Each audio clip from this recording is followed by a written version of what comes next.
yang masih datang haid, yang masih datang nifas, ya udah, nggak apa-apa. Kalau waktunya haid, waktunya nifas, kamu nggak usah puasa, kamu nggak usah taraweh, kamu nggak usah baca Al-Quran, dan nggak usah maksain diri buat hal yang seperti itu dengan kamu cari-cari gitu, cari-cari call yang bisa mengatakan bahwa kamu puasanya boleh atau baca Qurannya boleh. Udah aja, diterima aja seperti itu. Nggak usah baca Quran, nggak usah puasa, nggak usah taraweh, dan mengembalikan hati kepada Allah Subhanahu wa Ta'ala, karena bagaimanapun haid itu datangnya dari Allah Subhanahu wa Ta'ala. Itu poin pertama. Kemudian poin yang kedua, dan sekali lagi ini gak kalah pentingnya ya dari poin yang pertama, saudari-saudariku sekalian, perempuan-perempuan yang masih haid, yang masih mungkin untuk nifas dalam hari-harimu selama bulan Ramadan ini, saya sampaikan kepadamu bahwa hatimu tidak pernah haid, hatimu tidak pernah mens, hatimu tidak pernah nifas. Dan yang Allah Subhanahu wa Ta'ala inginkan dalam ibadah kita, terutama di bulan Ramadan ini, adalah hati.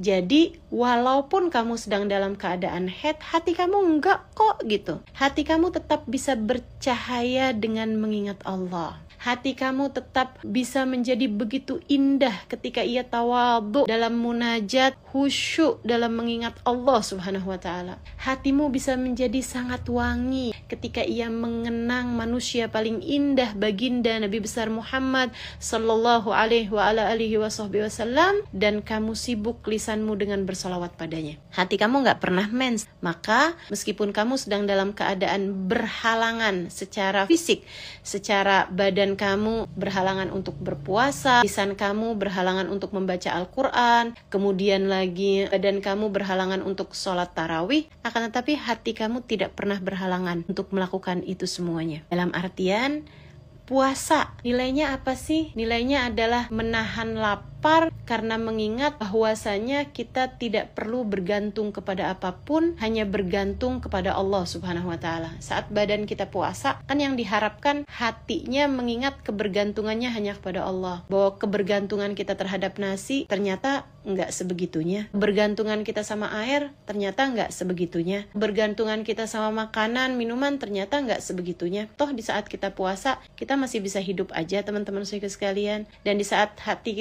saat badan kita lapar, hati kita malah justru jauh lebih hidup dibandingkan dengan saat perut kita sedang dalam keadaan kenyang. Nah, maka hatimu di saat mens tetaplah punya rasa yang seperti itu. Rasa tidak bergantung kecuali kepada Allah Subhanahu wa Ta'ala. Rasa dekat dengan Allah Subhanahu wa Ta'ala. Hati yang hidup dengan mengingat Allah Subhanahu wa Ta'ala.